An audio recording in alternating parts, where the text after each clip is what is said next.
What's going on, guys? It's me, Zach, bringing you guys another fantasy football video. And this one, I'm going to go over a couple players that I think are must starts this week, despite maybe being not really as much in consideration for you. And then a couple players that are generally every week starts for you guys that I think you need to think about benching this week. I'm sort of mixing this up. Normally, I've been sort of going through every single matchup and then giving you guys the players that I think are worth starting and sitting in those. But those videos end up being really long, and I don't know how much real merit they give you, given that most of these players that I mentioned are auto starts or auto benches for you guys anyway. So I think I wanted to highlight a few players that I think are going to drastically exceed expectations this week, and then a few players that I think are going to really fall short of what you're hoping for. And then, as always, if you have any sort of specific questions, I definitely want you guys to ask me those in those comments. I think that's where we can have the best discussion in there, and I can really help you guys out the most if you have anything specific. So, if I don't cover any player that you have here, please do feel free to let me know in the comments. Ask whatever start sit questions you have. I love helping you guys out with those. It's some of the most fun stuff in fantasy is really just going back and forth over some of those decisions. But before I get into the video, I do want to take a minute to thank everybody for all the support we've been getting. We're so close to that 300 subscriber goal. I think we were at 297 last time I checked. So let's see if we can get there after this video. I know things are sort of slowing down. People are sort of losing out on that hype of the NFL season, but we're going to be going strong all year. It's really fun just to make sure you put together the best lineup you can every single week. Make sure your team gets better and better, and just really enjoy the ride. So I'm having a great time, and I hope you guys are too. If this is your first time on the channel, please do take a minute to like the video, subscribe to the channel, and click the bell if you want notifications when I put out new videos. Put out 3 videos a week, and really I am just here to try and help you guys win your fantasy leagues as much as possible.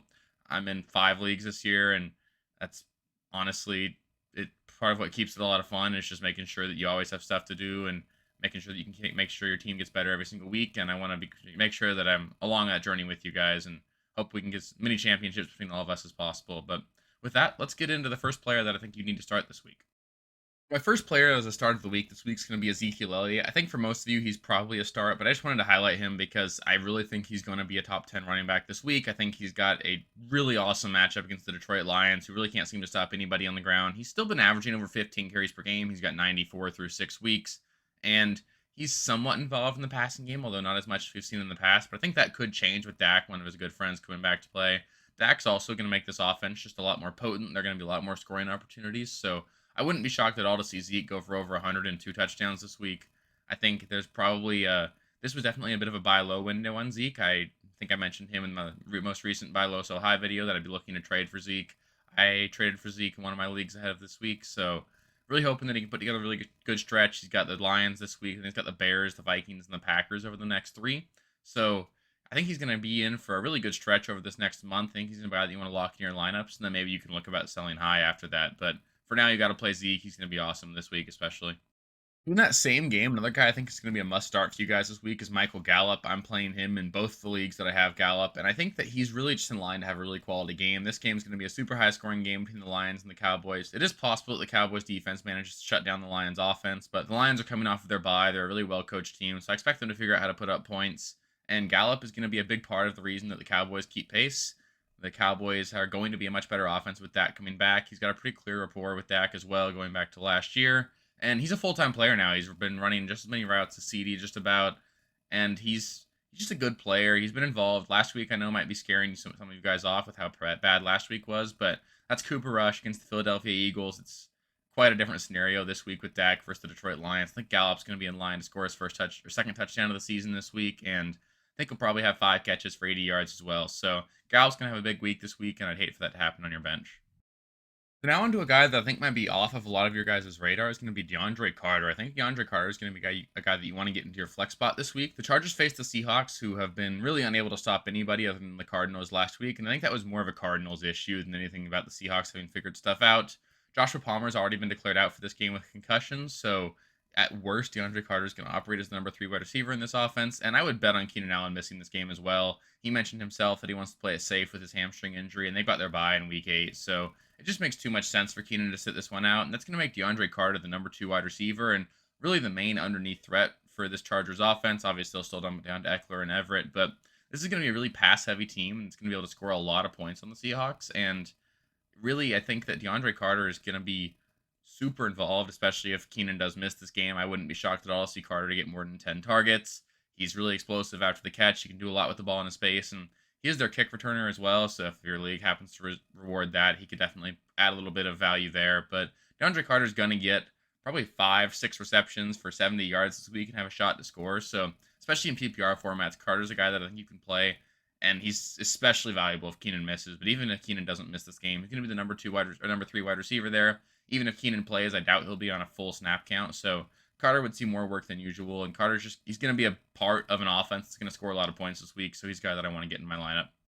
The last must start for me here is going to be Kenneth Walker. He's another guy that I'd like to think you guys are already going to start, but I just want to really sort of bring it home for you that you need to do that. The Chargers are one of the worst run defenses in the NFL. I know you wouldn't really see that based off how the Broncos performed last week, but the Chargers haven't been able to stop anybody on the ground. They've given up huge games to pretty much every team other than the Broncos. They give up over 100 rushing yards to James Robinson, to Nick Chubb, several others. So there's going to be an opportunity here for Kenneth Walker to really gouge this defense, and he's going to see plenty of opportunities. He saw over 20 opportunities last week, and he looked really good with them. I was not shocked at all to see him just really look like a really great pure runner. And something that I was shocked to see was that he was very involved in the passing game. He had 3 targets, he caught 2 passes, and ran 15 routes, which is something he wasn't really asked to do in Michigan. They did throw basically a wide receiver screen to him as well, so they're really just trying to get the ball into his hands in open space.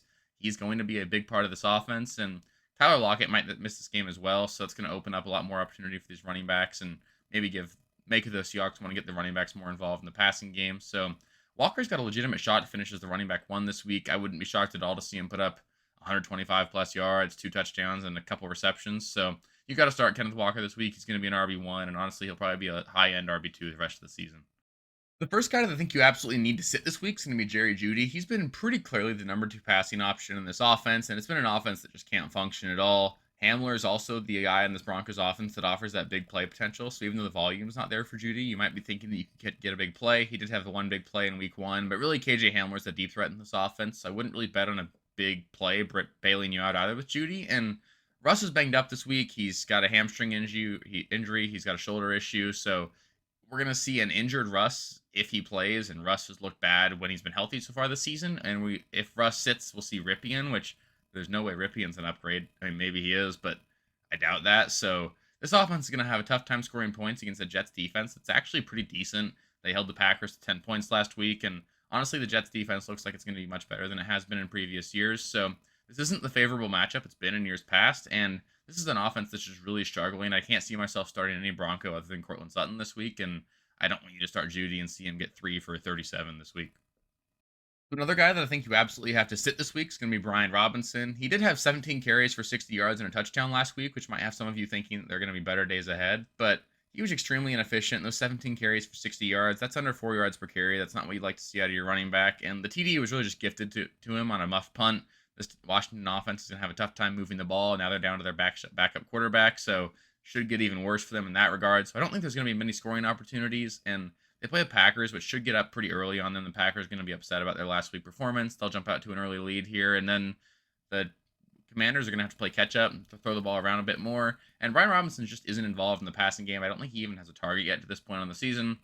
We're going to see McKissick and Antonio Gibson get those passing down work. Rivera did call for Antonio Gibson to be more involved as well, so we might see more of an even split with the carry mark as well. So I'd bet that Brian Robinson will see 10 to 12 carries this week and be inefficient with those, so probably about 40 yards. He's not going to catch a pass, so you basically need him to get a touchdown for him to be even flex worthy for you, and I'm not going to bet on a touchdown on an offense that's that bad, so I'd expect really bad things out of Brian Robinson this week. I love the story. The player's great. Seems like, I mean, I'm rooting for him, but I just can't expect him to perform to any sort of high level this week, so I got to bench him.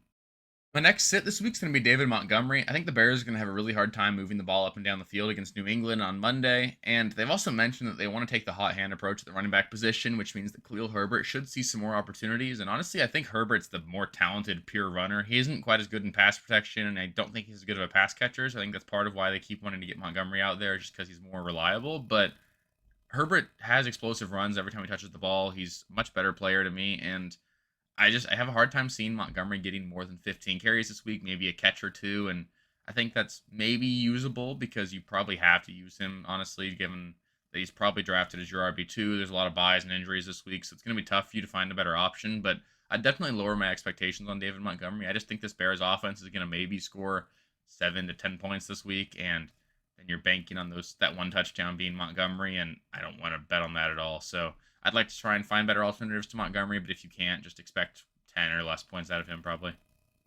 The last sit for me this week is going to be Deontay Johnson. The Steelers have just been a really brutal offense, and they have somehow a lot of mouths to feed and how bad of an offense this is. They've got three receivers they're trying to get the ball to, and Deontay, Claypool, and George Pickens. They've got a talented tight end in Pat Freiermuth, and Najee Harris is involved as well. So it's really hard for all of these guys to eat. Even last week, Deontay struggled, and Freiermuth missed the game, and Freiermuth should be back this week. So it's going to be even thinner in terms of the target spread here this week. And Claypool's been coming on really strong lately, and if the trade rumors are true and the Steelers are looking to move him ahead of the deadline, then it makes a lot of sense for the Steelers to want to showcase him. He's been good the last 2 weeks, and if they're looking to trade him after this week, I wouldn't be shocked if they get the ball in his hand a little more this week just to show that he's a talented player before they trade him. And honestly, between the two quarterbacks, Pickett and Trubisky, it seems like Trubisky's favorite is Claypool and Pickett's favorite is Pickens. So Deontay doesn't seem to be really the favorite of either one of these quarterbacks.